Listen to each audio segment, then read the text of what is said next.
नमस्कार, बिहार तक देख रहे हैं आप और आपके साथ मैं हूं आशीष अभिनव। इंडिया गठबंधन में और खासकर बिहार में सीट शेयरिंग का फॉर्मूला करीब करीब सुलझता दिख रहा है, क्योंकि कहा यह जा रहा है कि अगले 24 से 48 घंटे में सीट शेयरिंग का फॉर्मूला सुलझ भी जाएगा और इस पर ऐलान भी संभव है। कांग्रेस पार्टी के प्रदेश अध्यक्ष अखिलेश प्रसाद सिंह ने एक बयान दिया जिसमें उन्होंने साफ तौर पर कहा कि सारी बातें हो गई हैं और अगले 1 से 2 दिन में सीटों का जो मसला है इसे सुलझा लिया जाएगा। पहले आप उनके इस बयान को सुनिए। अच्छे से बात हो गई, एक दिन में कुछ थोड़ा ही होता है, हो जाएगा 1-2 दिन के अंदर सब कुछ, कितनी सीट सब सेटल हो जाएगा। अभी टीवी पर नहीं बताना है। ठीक है, थैंक यू। अखिलेश प्रसाद सिंह के इस बयान से साफ है कि अगले 1 से 2 दिन बिहार राजनीति में महत्वपूर्ण है। वैसे सीट शेयरिंग का जो संभावित फॉर्मूला है, ग्राफिक्स के जरिए हम आपको वो भी बताते हैं।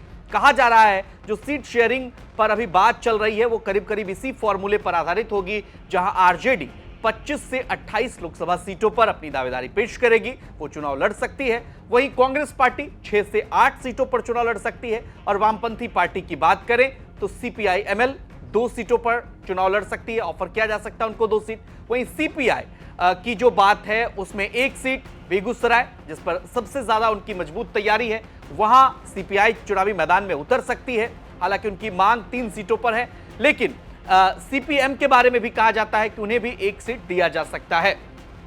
तो यह सीट शेयरिंग का एक संभावित फॉर्मूला है और इन सब के बीच कांग्रेस पार्टी की तरफ से यह बयान आ गया है कि अगले 1 से 2 दिन में सीट शेयरिंग का पेच सुलझ जाएगा। अब सवाल दिलचस्प यह भी है कि क्या चिराग पासवान को लेकर जो बिहार राजनीति में फिलहाल हॉट केक बने हुए हैं वो किस करवट बैठते हैं। चिराग पासवान नाराज जरूर बताए जा रहे हैं, लेकिन कहा जा रहा है कि उन्हें एनडीए गठबंधन में ही रहने के लिए मनाने की कवायद तेज हो गई है। भारतीय जनता पार्टी का टॉप लीडरशिप चिराग पासवान से इसको लेकर बातचीत कर रहा है, लेकिन तेजस्वी यादव और तमाम नेता जिस तरह से चिराग पासवान के कदम का इंतजार कर रहे हैं और लगातार उन्हें ऑफर दे रहे हैं, शायद यही वजह है कि सीट शेयरिंग का पेच इतना उलझ रहा है। और ये सिर्फ उलझन एक गठबंधन की नहीं है, दोनों ही गठबंधन में यह मामला उलझ रहा है कि जो छोटी पार्टियां हैं, चिराग पासवान की पार्टी, उपेंद्र कुशवाहा की पार्टी, इनका कदम आखिर होता क्या है। बहरहाल चिराग पासवान के फैसले पर सबकी नजर टिकी है कि क्या चिराग पासवान अपनी मांगों पर अड़ जाते हैं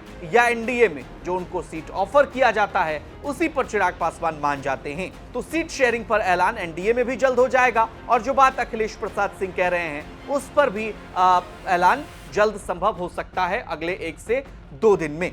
आपको क्या लगता है कि सीट शेयरिंग का जो ये संभावित फॉर्मूला है इंडिया गठबंधन में, क्या इसका यही स्वरूप रहेगा? अगर हां तो कमेंट कर आप अपनी बात हमें जरूर बताइए। और आप क्या सोचते हैं कि अन्य पार्टियां जैसे वामपंथी पार्टियां और कांग्रेस पार्टियां क्या इतने सीटों पर इंडिया गठबंधन में मान जाएगी? ये भी कमेंट कर हमें जरूर बताइए और बिहार की तमाम खबरों के लिए आप देखते रहिए बिहार तक। नमस्कार।